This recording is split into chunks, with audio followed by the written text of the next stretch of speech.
नमस्कार विद्यार्थी मित्रांनो, आजच्या व्हिडिओमध्ये आपण अतिशय महत्त्वाचा या ठिकाणी घटक बघणार आहोत। तो म्हणजे मागील त्रिकोणी संख्या काढणे। कशा पद्धतीने मागील त्रिकोणी संख्या काढायची आहे हा भाग आपण या घटकामध्ये अगदी सोप्या पद्धतीने शिकणार आहोत। व्हिडिओ शेवटपर्यंत पहा, स्किप करू नका विद्यार्थी मित्रांनो। आपण या व्हिडिओमध्ये शेवटी या त्रिकोणी संख्या संदर्भातच्या ज्या ट्रिक्स आहेत त्या ट्रिक्स या ठिकाणी सांगणार आहोत। या ठिकाणी पाहूयात प्रश्न, 36च्या मागील चौथी त्रिकोणी संख्या कोणती? 36च्या मागील चौथी त्रिकोणी संख्या कोणती? चॅनलवर नवीन असाल तर चॅनलला सबस्क्राइब करायला विसरू नका विद्यार्थी मित्रांनो। पाहूयात या ठिकाणी कशा पद्धतीने हे उदाहरण कमी वेळेत सोडवायचं आहे। ट्रिक समजून घेण्यासाठी वेळ लागली हरकत नाही, पण एकदा का तुम्हाला ट्रिक समजली की तुम्ही सेकंदात उत्तर या ठिकाणी काढणार आहात। पहा, 36च्या मागील चौथी त्रिकोणी संख्या। विद्यार्थी मित्रांनो, सुरुवातीला आपल्याला पाया काढायचा आहे। काय काढायचा आहे? पाया काढायचा आहे। आणि पाया काढल्यानंतर आपण त्रिकोणी संख्या काढणार आहोत। मग पाया काढण्यासाठी काय करायचं? या ठिकाणी दिलेली जी संख्या आहे त्याला 2 ने गुणा। 36 गुणिले 2 बरोबर 36 दोन्ही किती आलं विद्यार्थी मित्रांनो?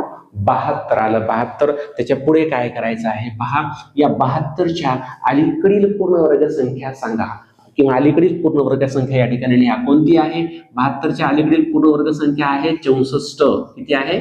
64। मग या ठिकाणी या 64चं वर्गमूळ काढायचंय। किती आलं?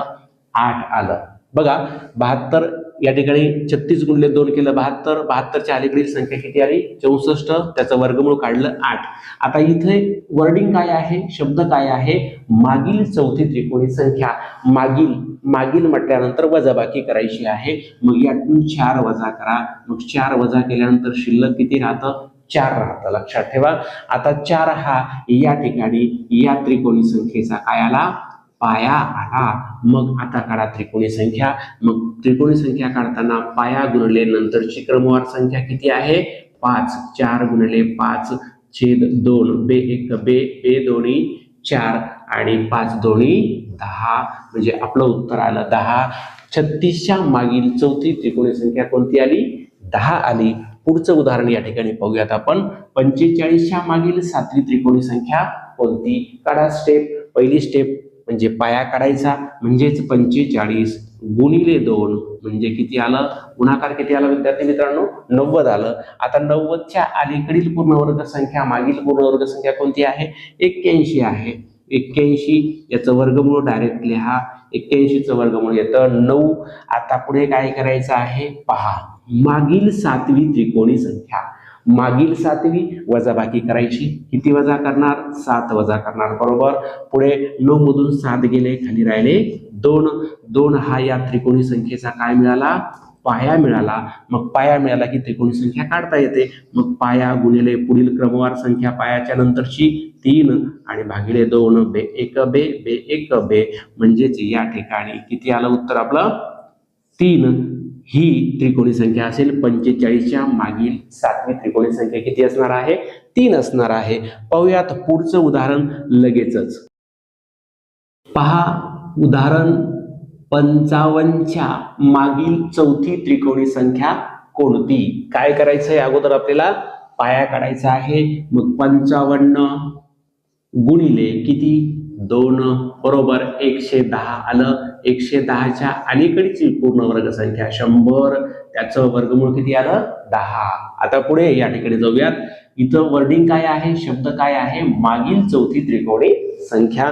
म्हणजे किती वजा करायचे मित्रांनो? 4 वजा करायचे। मग 10तून 4 वजा केल्यानंतर शिल्लक राहते 6। 6 हा या त्रिकोणी संख्येचा काय मिळाला? पाया मिळाला। आता काय करायचंय? 6 गुणिले पुढील क्रमवार संख्या 7 भागिले 2 म्हणजे त्रिकोणी संख्या आपणास मिळेल 2×6 आणि 7×21 म्हणजेच आपलं उत्तर किती आलं? 21। 55च्या मागील चौथी त्रिकोणी संख्या कोणती आली? 21। पुढचं उदाहरण या ठिकाणी पाहूयात। 66च्या मागील पाचवी त्रिकोणी संख्या कोणती? चला काढा पाया या ठिकाणी 66। पहा, या ठिकाणी विद्यार्थी मित्रांनो तुम्ही डायरेक्ट या ठिकाणी गुणाकार न करता सुद्धा हे गणित सोडवू शकता।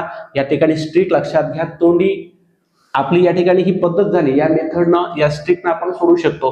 पण ह्याला अजून शॉर्ट करण्यासाठी काय करायचंय पहा, एकदा तुमचा सराव झाला तर शॉर्ट कसं करणार तुम्ही, या ठिकाणी दिलेल्या संख्येची दुप्पट करा. दिलेल्या संख्येची काय करा, दुप्पट करा. डायरेक्ट दुप्पट लिहा. 66 ची दुप्पट किती येते सांगा बघा. 60 आणि 60 120 आणि 6 आणि 6 12 म्हणजे 120 132 आलं या ठिकाणी 132. पाठीमागची पूर्णवर्ग संख्या सांगा. 132 च्या अलीकडील पूर्णवर्ग संख्या 121 आहे. 121 चं वर्गमूळ किती आलं, डायरेक्ट या ठिकाणी लिहिलं 11 आणि या ठिकाणी 11तून डायरेक्ट किती वजा केले, 5 वजा केले. 11तून 5 वजा केल्यावर किती राहतात शिल्लक, 6 राहतात. 6 या ठिकाणी या त्रिकोणी संख्येचा काय आला, पाया आला. मग डायरेक्ट या ठिकाणी या इथे त्रिकोणी संख्या आपल्याला काढायची आहे. मग आपण काय करतो, 6 गुणिले 7 भागिले 2.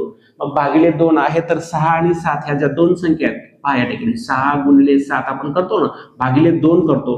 लक्षात घ्या, ज्यावेळेस ह्या दोन संख्यांचा गुणाकार येतो त्यावेळेस या ठिकाणी एक संख्या सम असते आणि एक विषम असते. लक्षात घ्या, क्रमवार असणाऱ्या संख्या. मग जी संख्या सम आहे त्याची डायरेक्ट निमपट करून टाका. म्हणजे मी या ठिकाणी बेक बे बेत्रिक 6 करत नाही, याच्याऐवजी या ठिकाणी काय करतो, डायरेक्ट 6 ची निमपट 3 गुणिले 7 करतो. 7 त्रिक किती आलं, 21. अशा पद्धतीनं या शॉर्टनं आपण त्रिकोणी संख्या या ठिकाणी काढू शकतो. विद्यार्थी मित्रांनो, व्हिडिओ तुम्हाला आवडला असेल नक्की लाईक आणि शेअर करा. चॅनलला सबस्क्राईब नक्की करा. या ठिकाणी पुढील प्रश्न तुमच्यासाठी आहे. 78च्या मागील तिसरी त्रिकोणी संख्या कोणती, या ठिकाणी हा प्रश्न सोडवा आणि याचं उत्तर कमेंटमध्ये कळवायला विसरू नका. विद्यार्थी मित्रांनो, त्रिकोणी संख्येवरील आधारित अतिशय महत्त्वाचे व्हिडिओ आपण या व्हिडिओच्या डिस्क्रिप्शन बॉक्समध्ये या ठिकाणी त्याची लिंक दिलेली आहे. ते व्हिडिओ नक्की पहा, जेणेकरून तुम्हाला त्रिकोणी संख्यावरचा कुठलाही प्रश्न परत निर्माण होणार नाही. त्रिकोणी संख्या हा घटक अतिशय चांगल्या पद्धतीने तुमचा दृढ होणार आहे. परीक्षेत कुठलाही प्रश्न तुमचा चुकणार नाही. कोणत्याही पद्धतीने कसंही प्रश्न या ठिकाणी विचारू द्या. मग या ठिकाणी तो व्हिडिओ पाहण्यास विसरू नका. भेटूयात पुढील व्हिडिओमध्ये नवीन स्ट्रिक, नवीन प्रश्न आणि सेकंदात उत्तर कसं काढायचं ते. तोपर्यंत नमस्कार, थँक्यू, धन्यवाद, बेस्ट ऑफ लक.